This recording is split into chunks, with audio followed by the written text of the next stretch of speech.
शांता सिन्हा जी, विनोद कुमार जी, वेंकट जी, दोस्तों, सबसे पहले तो मैं ऑल इंडिया पेरेंट एसोसिएशन के भाव पर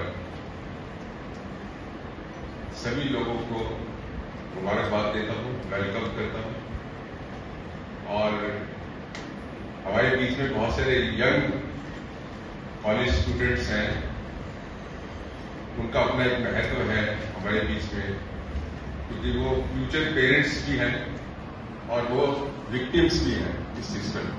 दोनों बातें हैं, समझते भी हैं चीजों को, उसके बावजूद भी बहुत सारी लड़ाइयां नहीं लड़ी जा सकती, लड़ी जा रही पाई।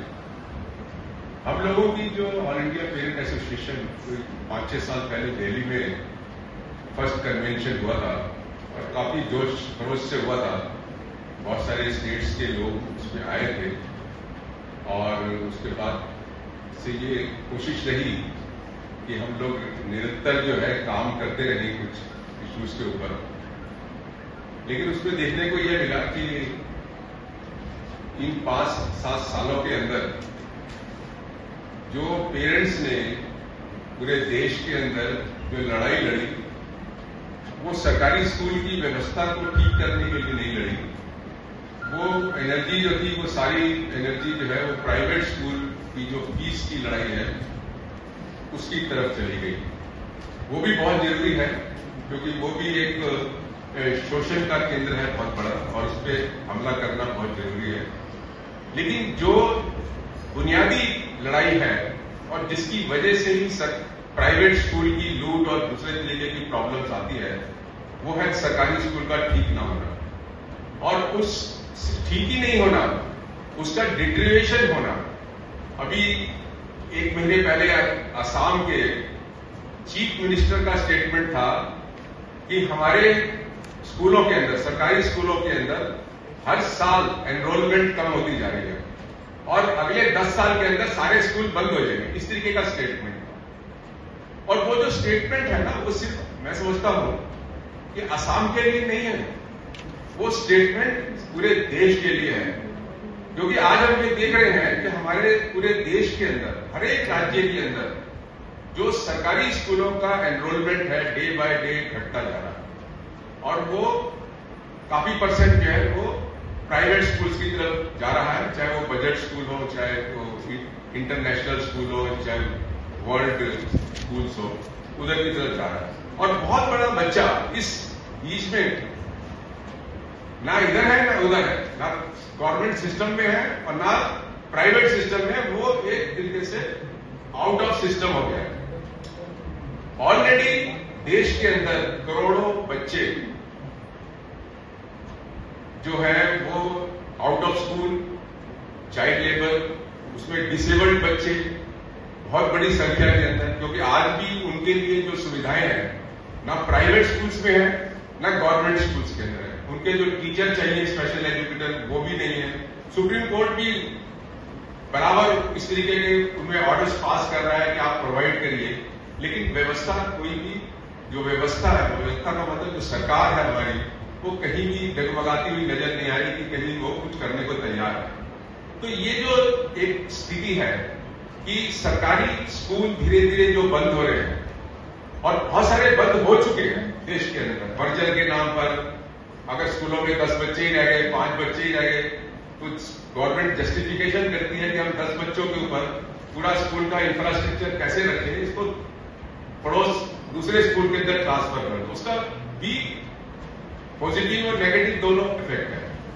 एक नेगेटिव इफेक्ट यह है कि बहुत सारे, खासकर लड़कियों के मामले में, अगर आप डिस्टेंस ज्यादा बढ़ा देते हैं स्कूल का, तो वो भी एक ड्रॉप आउट होने का एक पॉइंट रहता है। मुझे याद है कि एक बहुत सीनियर ऑफिसर दिल्ली गवर्नमेंट के स्कूलों का, मुझको उन्होंने बोला कि लड़कियों की सिक्योरिटी का सवाल बहुत इंपॉर्टेंट है, और सिक्योरिटी की कमी की वजह से बहुत बड़ी संख्या लड़कियों की स्कूलों में नहीं आती है।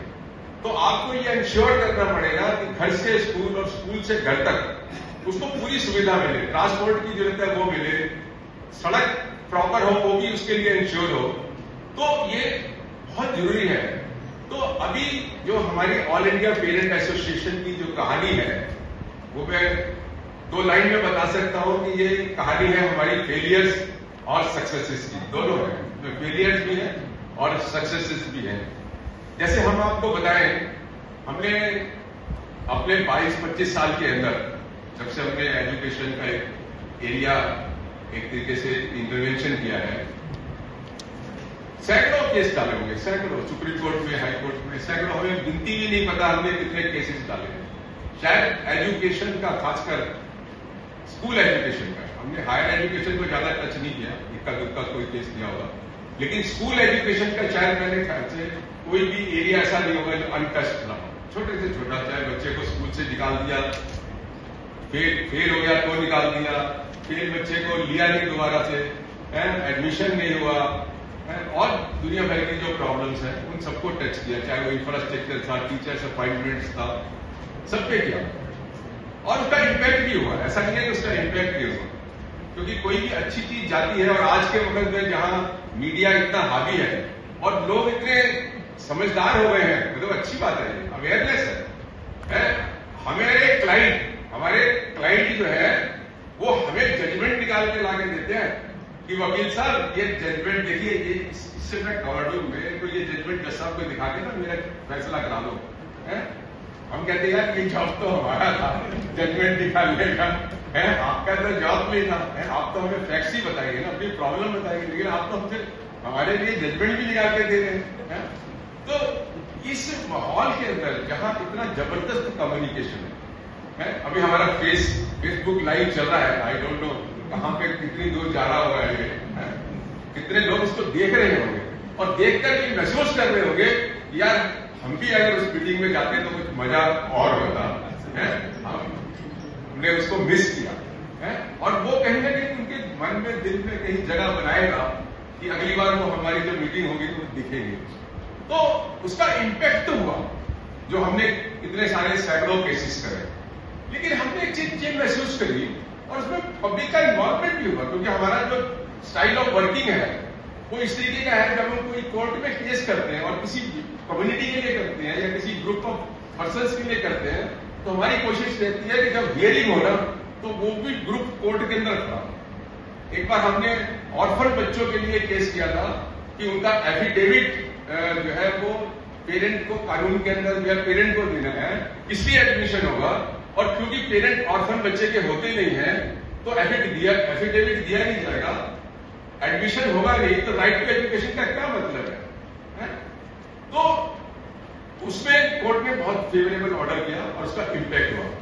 तो वो जो जब हम केस कर रहे थे तो मैं सुबह जो है 20-25 ऑर्फन बच्चे लाके वकीलों की सीट पे बिठा देता था जज साहब की कोर्ट के अंदर और ये 2 राउंड चला ये बात, और 2 राउंड का असर ये हुआ कि 1 महीने के अंदर ये फैसला हो गया कि गवर्नमेंट ने ये फैसला किया कि ऑर्फन बच्चों को किसी भी तरीके का कोई एफिडेविट कुछ देने की जरूरत नहीं है, they have just to walk into the school and head of the school with grant them admission. और अगर कोई उनकी एज का प्रॉब्लम होगा तो जो हेड ऑफ द स्कूल है वो उसको ऑसिफिकेशन टेस्ट के लिए सिविल सर्जन को भेज सकता है। तो सारा टोटल बर्डन जो है वो उसके ऊपर डाल दिया। और उसमें नजारा ये था कि जब हमने वो पिटीशन डाली और उसमें एक रूल चैलेंज किया जिसमें जरूरत थी कि पेरेंट अपना एफिडेविट दे, तो कोर्ट ने बहुत छोटी डेट दी, 8-10 दिन का नोटिस दिया और डायरेक्टर को पर्सनली बुलाया। उस ऑर्डर में लिखा कि पढ़ के आना, ये भी लिखा कि सारी पढ़ के आना, तैयार रहना। तो जब वो केस चला और बच्चे वही 20-25 बैठे हुए थे कोर्ट के अंदर, ऑर्फन बच्चे थे वो सारे, तो कोर्ट ने जब हमारा टर्न आया तो कोर्ट ने कहा where is mister director. Director साहब खड़े होकर sir I am here, please come close to us. तो उसमें जो डिवीजन बेंच में जो सीनियर जज था जस्टिस अरुण कुमार, उसने कहा डायरेक्टर को, मिस्टर डायरेक्टर मैं एक street children, he posed himself as a street children, मुझे ये बताओ मेरा राइट है एजुकेशन का?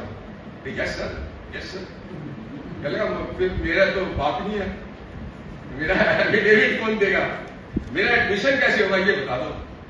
कहलेगा सर कोई तो लाता है ना बच्चे को, वो दे देगा। तो जज साहब ने कहा ऐसे करो, इसमें से एक बच्चा पिक कर लो और इसका एफिडेविट अपना दे दो। तो पसीने आ गए उसको, लिटरली पसीने। जज ने कहा with in 1 month I want a solution, और मैंने बताया आपको सोल्यूशन फिर गवर्नमेंट ने ये निकाला कि आगे तो मतलब हम लोगों का जो वर्किंग का ट्रेंड है वो इस तरीके का है कि हम इन्वॉल्व करते हैं, लेकिन उसके बावजूद भी हमने ये महसूस किया कि वो इन्वॉल्वमेंट जो होना चाहिए, जब हम चिल्लाते हैं, हम शोर मचाते हैं, हमें गुस्सा आता है, ये चीज आम पेरेंट्स के अंदर क्यों नहीं, आम व्यक्तियों के अंदर क्यों नहीं दिखता है, क्यों नहीं वो ऐसे उछल कूद करते हैं। तो हमने सोचा, हमने देखा कि राइट टू एजुकेशन एक्ट आने के बाद, उससे पहले तो सारे हाई कोर्ट सुप्रीम कोर्ट ही जाना पड़ता था क्योंकि राइट टू एजुकेशन एक्ट था नहीं, एक स्टेचुटरी राइट क्रिएट हुआ पेरेंट्स के लिए, बच्चों के लिए। तो जब आपका स्टेचुटरी राइट क्रिएट हो गया तो हमने कहा कि पेरेंट्स को हाई कोर्ट और सुप्रीम कोर्ट जाने की जरूरत क्या है, वो क्यों नहीं अपने नजदीक के सिविल कोर्ट के अंदर केस करता कि भाई मेरे स्कूल के अंदर मेरा बच्चा है, उसका पानी नहीं है स्कूल के अंदर, टीचर नहीं है, ये नहीं है, वो नहीं है, ये सब चीजें तो एक्ट में लिखी हुई है कि होनी चाहिए, तो वायलेशन है तो सिविल जज के पास जाओ। तो हमने ये सोचा कि ये जो तरीका है इससे पेरेंट इन्वॉल्व होगा, क्योंकि वो पेरेंट फाइल करेगा, पेरेंट ही जाके कोर्ट में खड़ा होगा। और आपको एक चीज बताता हूं कि जो हमारे गरीब पेरेंट्स हैं ये बहुत पोटेंशियल है। वो हम लोग कहते हैं कि masses are dynamite and knowledge is a fire. तो ये सब डायनामाइट है लोग, इनको आप समझा दीजिए, और ये ऑनेस्ट है, इनके कोई वेस्टेड इंटरेस्ट नहीं है। हम लोगों के बहुत सारे लोगों के वेस्टेड इंटरेस्ट हो सकते हैं, लेकिन उस पेरेंट का तो कोई वेस्टेड इंटरेस्ट नहीं है, वो तो लड़ मरेगा, एक फैक्ट्री के मजदूर कितना लड़ मरेगा। तो हमने कहा कि जगह जगह लोगों को जाकर हमने समझाने की कोशिश करी कि भाई देखो इस तरीके से सिविल कोर्ट जा सकते हो, और ये तब से शुरू किया जब से एजुकेशन एक्ट आया, इसको समझ में नहीं आ रहा था। अभी 1 साल पहले, 1 साल भी पता नहीं हुआ, हमने हरियाणा के अंदर जब विजिट किया स्कूलों के अंदर, एक पेरेंट तैयार हो गया कि साहब मैं केस करूंगा। मैंने उसका नोटिस तैयार किया, उसका प्लेन तैयार किया, एक वकील साहब को भी एंगेज किया वहां पे, है उनको भी कुछ एबीसी पता नहीं, उनके पास राइट टू एजुकेशन एक्ट ही नहीं था, वो भी मैंने दिया उनको, है तो केस करवाया। और मैं खुद गया कोर्ट के अंदर, तो मुझे पता है कि जज साहब को भी ये नई चीज है, ये वो हिंदुस्तान का पहला केस था जो एक पेरेंट ने हरियाणा नू एरिया के पेरेंट ने डाला, और उसने कहा कि मेरे यहाँ 220 बच्चे हैं क्लास 6 और 8 के बीच में, लड़कियों का स्कूल है, और सिर्फ 1 टीचर, और आरटी के हिसाब से 5 टीचर होने चाहिए। जज साहब के सामने जब प्लेन गया तो वो कह लगे कैसे मेंटेनेबल है, सब स्टेचुटरी राइट है, स्टेचुटरी राइट का तो हम हाईकोर्ट जाते हैं तो वो कहते हैं नीचे जाओ और आप मुझसे पूछ रहे हो कि आप हमारे पास क्यों आए। उसने बिना नोटिस देना जरूरी होता है गवर्नमेंट को, तो वो नोटिस भी नहीं दिया था, लेकिन उसमें leave to file without notice का भी प्रोविजन है, उन्होंने लीव भी ग्रांट कर दिया हमें कि नोटिस की भी जरूरत नहीं। हमने कहा ये इमरजेंसी है, स्कूल में टीचर नहीं है, बच्चों की पढ़ाई नहीं हो रही है, ये इमरजेंसी है। उस ग्राउंड पर उन्होंने हमको एग्जामिशन दे दी बिना नोटिस के, और जैसे ही नोटिस इशू हुआ उसमें चीफ सेक्रेटरी पार्टी था, पूरी हरियाणा गवर्नमेंट हिल गई। उन्होंने अपने लॉयर के पूरे पैनल को कहा कि सीनियर से सीनियर लॉयर पेश करो इसके अंदर, और ये जो चीफ सेक्रेटरी को इन्होंने पार्टी बनाई इसको खत्म करो, ये खत्म करो। नहीं तो चीफ सेक्रेटरी ही ने अपने वकीलों को कहा, वकीलों ने हमें बताया, वो कह रहे हैं कि इस तरीके से अगर हर तहसील के अंदर केस चलने लगे तो मैं तो पागल हो जाऊंगा फाइलें लेके घूमता हुआ।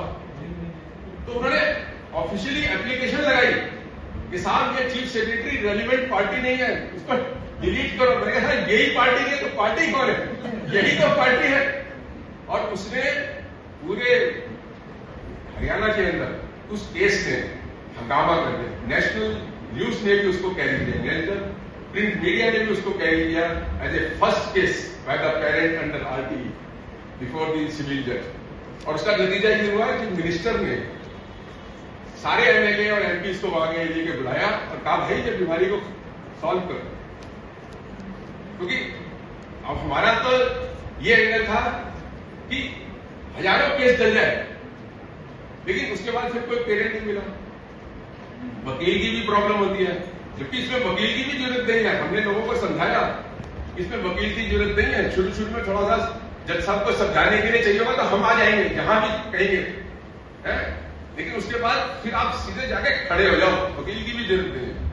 एप्लीकेशन लगाओ, सूट फॉर मैंडेटरी इंजेक्शन होता है जिसमें 30, 40, 50 रुपए का खर्चा होता है, खर्चा भी नहीं होता, और जाके खड़े हो जाओ, जज साहब मैं पिता हूं, और पीछे तो मैं 6 लड़कियां भी ले गया स्कूल की, जज साहब के सामने खड़ी कर दी, वो अपने हिजाब में थी, 5-6 लड़कियां सारी जज साहब के सामने खड़ी कर दी। मैंने कहा ये तो 6 ही है, ऐसे कल परसों 600 भी आ सकते हैं, नहीं जरूरत नहीं है, मैं देख गया। तो हमने देखा कि अगर हमने पेरेंट्स को बताया कि अगर आप इस तरीके से खड़े हो जाओगे ना, उसके बाद फिर आपको कुछ नहीं करना। जज में ज्यादा जोश आता है, कोई इक्का दुक्का ऐसा हो बेवकूफ आदमी, जज तो अलग बात है, लेकिन ऐसे केसेस आने से जज को भी लगता है यार मैं भी सोसाइटी में पार्टिसिपेट कर रहा हूं, मैं भी कंट्रीब्यूट कर रहा हूं, और कई बार वो गाइड भी करता है और सरकार को अच्छे हाथ भी देता है। तो ये हमने कोशिश करा।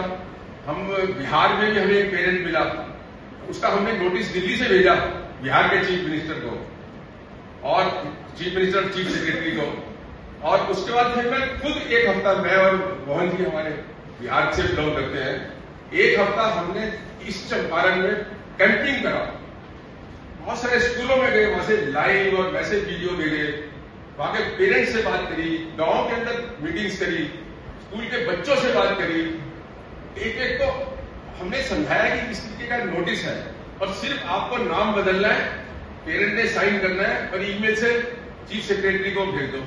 और हमने टारगेट किया कि 5 लाख अगर बिहार से पेरेंट्स इस तरीके के नोटिस ही भेजते, ये तो सेकंड वो है स्टेप है, तो 5 लाख अगर नोटिस इस तरीके के भेजे जाते हैं तो सरकार बौखला जाएगी। और अगर देश भर के पेरेंट इस तरीके से पार्टिसिपेट करने लग जाए तो मैं समझता 6 महीने के अंदर सरकार जमीन पे आ जाएगी। लेकिन हमने देखा वहां पे आगे कुछ मूवमेंट ही नहीं।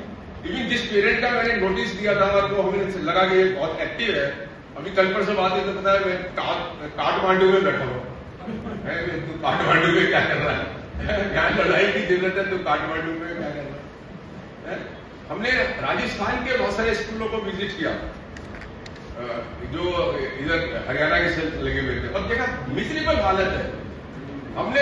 हमने उसको चीफ जस्टिस राजस्थान हाईकोर्ट को पूरा पिटीशन कलर फोटोग्राफ्स करके भेजा, कोई रिस्पॉन्स नहीं। सिमिलरली हमने बिहार में भी भेजा चीफ जस्टिस को, कोई रिस्पॉन्स नहीं।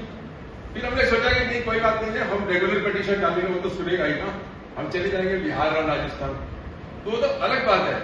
इसके अलावा हमने दिल्ली में बैठे कांग्रेसी नेताओं को, जो हमारी फ्रेंड्स की सर्कल में आते हैं, उनको भी वार्न किया कि तुम्हारी कांग्रेसी सरकार है राजस्थान में, ये देखो हालत, बोलो उसको कुछ करे। स्कूल में कितने बच्चे हैं बैठने का खड़े नहीं हो सकते, ये हालत है। कोई डेस्क वेस्क का तो मतलब ही नहीं है, पीने का पानी नहीं है, टीचर नहीं है, और कई हजार। और मैंने देखा जैसे ही कोरोना के टाइम में स्कूल को खोला गया, बेइंतहा बच्चे स्कूलों के अंदर ले जाए, खासकर लड़कियां बेइंतहा। तो ये कहना कि बच्चे इंटरेस्टेड नहीं है, स्कूल पेरेंट इंटरेस्टेड नहीं है, तो बिल्कुल ही फालतू का एलिगेशन। उन कंडीशंस में, कोरोना के कंडीशंस के अंदर भी अगर मास लेवल पे बच्चे हमारे स्कूलों में दिखते हैं तो ये यही इंडिकेट करता है कि बच्चे स्कूलों में आना चाहते हैं, पेरेंट अपने बच्चों को भेजना चाहते हैं। लेकिन आप जब व्यवस्था ही नहीं देते, जैसे शांता सिन्हा ने कहा कि सरकार की जिम्मेदारी है, सरकार को करना होगा। आज प्राइवेट स्कूलों में क्या हालत हो गई है, पेरेंट्स की क्या हालत हो गई है, कोरोना के टाइम पेरेंट्स की प्राइवेट स्कूलों में क्या हालत हो गई है? कोरोना कोविड ऑर्फन बोलते हैं हम, तो कहते हैं कि स्टेट ऑर्फन बच्चे जो है देश के अंदर, उनकी तरफ तो ध्यान दो। तो स्टेट ऑर्फन ही है करोड़ों की मैदान में। और कोरोना ने अभी चाइल्ड लेबर को इंक्रीज कर दिया, गवर्नमेंट स्कूलों से बच्चे ड्रॉप। मैंने एमसीडी, दिल्ली के एमसीडी स्कूलों में विजिट किया और उनसे मैंने पूछा कि कोरोना के अंदर क्या हुआ। क्या लगे यार जितने मजदूर थे ना, अपने बच्चों को ले गए, तो 30% बच्चे चले गए मजदूरों के साथ वापस, और आए नहीं लौट के, और टीसी तक लेने नहीं आए। एक भी बच्चा प्रिंसिपल ने बताया कि टीसी तक लेने नहीं आए। क्या व्यवस्था है? इस देश में हो क्या रहा है? तो ये सारे चैलेंजेस हैं। और जिस तरीके का विनोद कुमार जी ने भी बताया कि जिस तरीके से लेयर ऑफ स्कूल्स है, public funded layer of school, और वो बढ़ते जा रहे हैं, नहीं मेरे ख्याल तो 50-60 को एक्सीड कर रहे हैं, और हर एक स्कूल के अंदर अलग खर्चा होता है। और अगर ऑर्डिनरी स्कूल से कंपेयर करें तो कम से कम 20% 20 गुना दूसरे स्कूलों में खर्च होता है। केंद्रीय विद्यालय और ऑर्डिनरी आपके उड़ीसा से या बिहार के स्कूल का खर्चा ले लें तो कम से कम कई गुना ज्यादा खर्चा होता है। क्या कॉन्स्टिट्यूशन के अंदर आर्टिकल 14 और 21 को अगर हम पढ़ते हैं तो क्या हर एक बच्चे का अधिकार नहीं है कि उसके ऊपर उतने ही पैसे खर्च करो? क्या उसका अधिकार नहीं है कि उसको वही व्यवस्था दो? अब सरकारें क्या करती हैं? वो सिस्टम को तो ठीक नहीं करना चाहती। क्या करती है? एक आपको जुमला दे देती है, एक नया स्कूल खोल दिया, मॉडर्न स्कूल। अभी हरियाणा में भी बोले मॉडर्न स्कूल, और उसमें पैसे भी लेने लगे, पैसे भी, फीस भी लेने लगे। फीस किस कानून में लेते हो तुम? तो वो जो अब लोग, हमारे साथ क्या प्रॉब्लम है, हमें भी जलवे दिखने लगते हैं, हाँ बस ये मॉडर्न स्कूल बन गया, सबका कल्याण हो जाएगा, सारा देश का कल्याण हो जाएगा। तो वो एक तरीके से मोस्ट डिस्क्रिमिनेटरी एक्शन है। तो हमें ये फंडामेंटल्स पे काम करने की जरूरत है। हमें सुपर स्ट्रक्चर्स है कि कॉपी नहीं मिली, कॉपी किताबें स्कूल में बेची जा रही है, ये सुपर स्ट्रक्चर्स है।